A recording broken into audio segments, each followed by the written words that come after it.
Teachers, what's the most traumatizing thing you ever found out about a student? I teach 7th grade science, and there was this kid named Tyler who showed up to my classroom every morning at 6 a.m. sharp. School didn't start until 8, but there he was, sitting by my door with his tiny torn backpack, waiting for me to unlock the room. At first, I thought maybe his parents just dropped him off early for work. But after a few weeks, I started noticing other things. Tyler never had lunch money, never signed permission slips for field trips.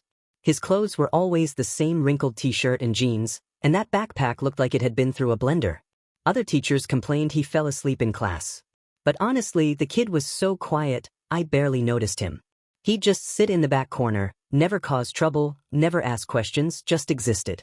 One Tuesday morning, I got to school super early because I had to set up lab equipment. It was barely 5:45 a.m. and the hallways were pitch black. As I'm walking down the hall with my coffee, I see someone coming out of the janitor's closet near the gym. It was Tyler. I immediately went into teacher mode. "What are you doing in there? You know students aren't supposed to." Then I saw it. A pillow, a crumpled up blanket, an empty bag of chips. Tyler just froze. His face went completely white and he started crying. Not the fake crying kids do when they're in trouble. Real silent tears streaming down his face. "Tyler, what's going on?" I asked softly. He couldn't even speak, just stood there shaking. I gently pushed the closet door open wider. Inside was like a tiny bedroom. The pillow was actually a rolled-up towel. The blanket was one of those thin emergency ones from the nurse's office. There were crackers hidden behind cleaning supplies and an empty water bottle. "How long have you been sleeping here?" I whispered. 2 months, he finally choked out. My heart completely shattered. This 12-year-old kid had been living in a janitor's closet for 2 months, and nobody knew. He told me everything. His mom got evicted from their apartment. She was bouncing between different guys' places and cheap motel, always telling Tyler to figure it out when she couldn't take him along.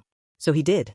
He'd been sneaking in through a side door that didn't lock properly, showering in the gym locker room before anyone got there, eating leftover food from lunch trays that kids didn't finish.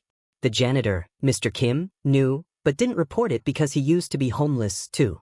I wanted to call child services immediately, but Tyler begged me not to. He was terrified they'd put him in some horrible foster home. So instead, I got our school counselor involved quietly. We arranged for Tyler to get free breakfast and lunch, started a tutoring program that was really just making sure he had a safe place to go after school. The counselor worked on finding family members who could help. Turns out Tyler had an aunt in Oregon who'd been trying to get custody for months, but didn't know where he was. His mom had basically disappeared with him. It took 3 weeks of paperwork and phone calls, but we got Tyler to his aunt.